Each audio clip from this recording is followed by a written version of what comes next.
국민동의청원 홈페이지입니다. 대기 인원이 10,000명에 달할 정도로 접속이 어렵습니다. 많은 인원이 접속했기 때문인데 지난 20일 올라온 권모 씨의 청원과도 관계가 있습니다. 국회가 윤석열 대통령의 탄핵소추안을 즉각 발의해달란 내용인데 해병대 수사단장 외압 의혹 등 5가지 탄핵 이유를 적었습니다. 청원 공개 사흘 만에 상임위 회부 기준인 5만 명을 넘겼습니다. 주말인 오늘 70만 명을 돌파했고 밤 10시 기준 75만 명가량이 동의했습니다. 김진표 전 국회의장이 회고록에서 윤 대통령이 이태원 참사 조작 가능성을 언급했다는 내용이 공개된 이후 동의가 급증하고 있는 걸로 보입니다.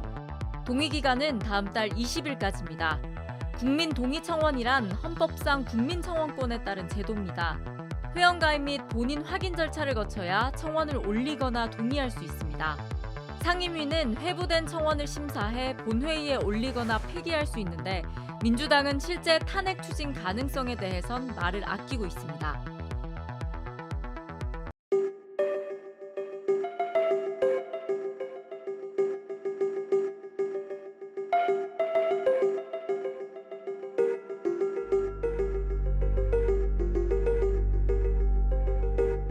세상의 일국의 대통령이 극우 유튜버류의 음모론을 믿고 있었습니다. 야비하고 악랄한 음모론은 당시 일명 틀튜브라고 불리는 극우 성향의 유튜브 채널과 온라인상의 여권 지지자들이 대규모로 퍼뜨렸습니다.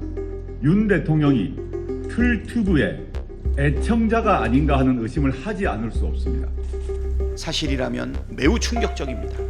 국민의 생명과 안전에 무한 책임을 져야 할 대통령이 극우 유튜버가 떠드는 아무 말 음모론에 경도되는 것도 모자라 사실로 굳게 믿고 국정 운영을 하고 있었다는 것이기 때문입니다.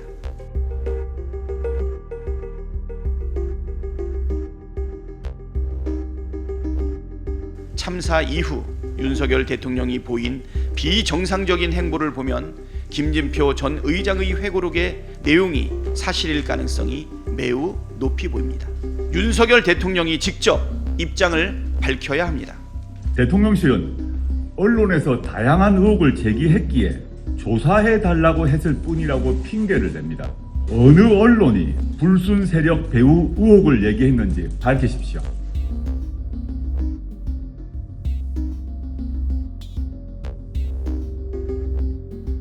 대통령실에서 그런 취지의 말씀을 하신 적이 없다고 단호한 입장을 냈던 것을 제가 봤습니다. 저는 그 말을 신뢰하고요. 그런 말을 대통령께서 하셨을 거라고 저는 전혀 믿지 않습니다.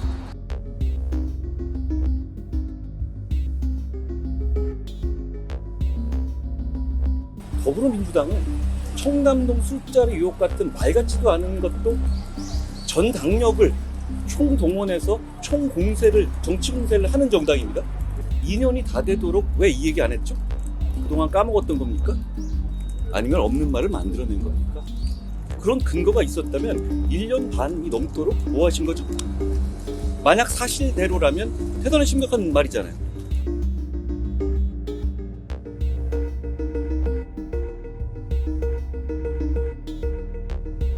대통령실은 오늘 따로 공식 입장을 내지는 않았습니다. 다만 고위 관계자는 저희 JTBC에 대통령이 반박하지 않을 거 알고 엉뚱한 소리를 만들어냈다고 주장했습니다.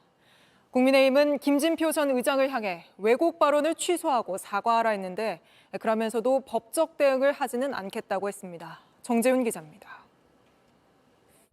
대통령실은 오늘 공식 입장을 추가로 내진 않았습니다. 다만 대통령실 고위 관계자는 JTBC와의 통화에서 대통령이 반박하지 않을 거라는 걸 뻔히 알고서 엉뚱한 소리 만들어서 하는 말이라고 했습니다. 여당은 김진표 전 국회의장이 비겁하고 무책임하다고 비난했습니다. 만약 그런 일이 있었다면 왜 그때 직언하지 못했습니까? 회동을 마치고 나서라도 언론에 알렸어야 했습니다. 그러면서 민주당의 청담동 술자리 의혹 제기를 언급했습니다. 허무맹랑한 가짜뉴스를 국회 상임위장까지 끌고 들어와 정치 공세를 펼쳤던 모습과 겹쳐진다는 겁니다. 한동훈 전 비대위원장도 같은 취지로 윤 대통령을 옹호했습니다. 청담동 술자리 의혹도 전 당원 대표까지 나서서 동영상까지 틀면서 바로 물어버리잖아요. 왜 이거는 그냥 두셨습니까? 그런 말을 대통령께서 하셨을 거라고 저는 전혀 믿지 않습니다. 전날 김 전 의장이 대화 내용을 멋대로 왜곡했다는 대통령실 설명을 신뢰한다고 했습니다. 국민의힘은 그러나 김 전 의장에 대해 법적 대응은 하지 않겠다고 밝혔습니다. JTBC 정재윤입니다. 이태원 참사 유가족들이 지금 참담하다라는 입장을 밝히고 있는데 일단 이 발언이 진위 공방에 있습니다. 왜냐하면 대통령실에서는 적극적으로 반박을 하고 있거든요. 국회 차원에서 어떤 노력을 하실 생각이시세요? 대통령실에서 더 이상 반박을 못하고 있는 것 같은데요. 오히려 한동훈 전 비대위원장이 두둔하고 나섰죠. 저는 한동훈 위원장께 오히려 대통령이 직접 해명하십시오라고 하든지 아니면 본인이 평소 그런 친소한 게 있다라면 전화하셔갖고 대통령께 물어보시기 바랍니다. 무엇이 사실인지를. 그리고 무엇보다 가족을 잃은 그 상처로 피눈물을 흘려온 유족들 아닙니까? 네. 또 생존 피해자들인데 이분들에게 대못을 박은 일입니다. 저는 대통령께서 직접 해명하고 사과하고 그리고 진실규명에 보다 속도를 낼 수 있도록 적극 협조하는 것이 도리다라고 봅니다. 네. 22대 국회 전반기의 원구성이 가까스로 끝났지만 여야의 대치는 계속되고 있습니다.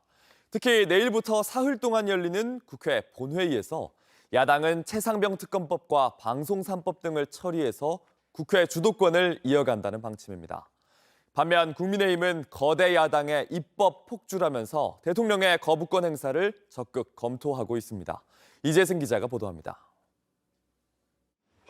민주당 등 야당은 이번 주를 정부와 대여 공세의 분수령으로 정했습니다.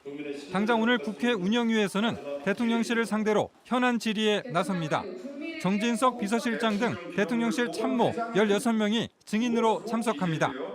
야당은 이들을 상대로 최상병 순직 사건 수사 외압 의혹과 김건희 여사 명품 가방 수수 의혹, 동해 유전 발표 논란 등 각종 현안을 놓고 집중 질의를 이어간다는 방침입니다. 내일부터 사흘간 대정부 질문을 위해 열리는 국회 본회의에서도 여야 충돌은 불가피해 보입니다. 야당은 최상병 특검법과 공영방송 지배구조를 바꾸는 방송 3법은 물론 김홍일 방송통신위원장 탄핵 소추안까지 통과시키려는 태세입니다. 떳떳하다면 해병대원 특검법을 수용하십시오. 또 거부한다면 그건 자백입니다. 특검과 국정조사의 이중 엔진으로 진실규명에 박차를 가하겠습니다. 반면 국민의힘은 이들 법안이 원구성 이전 야당이 상임위에서 단독 처리한 반쪽짜리라며 원천 무효를 주장하고 있습니다. 탄핵당해야 할 사람들이 탄핵을 남발하고 죄 지은 자들이 언론까지 장악하려 합니다. 이 모든 모순의 출발은 이재명 지키기에서 출발됐습니다. 여당은 법안 처리를 막기 위해 필리버스터, 무제한 토론을 검토 중이지만 여소야대 상황에서 야당 단독으로도 종료시킬 수 있습니다. 이에 여당은 법안이 강행 처리되면 결국 대통령의 거부권 행사로 맞설 수밖에 없다는 입장입니다. JTBC 이재승입니다.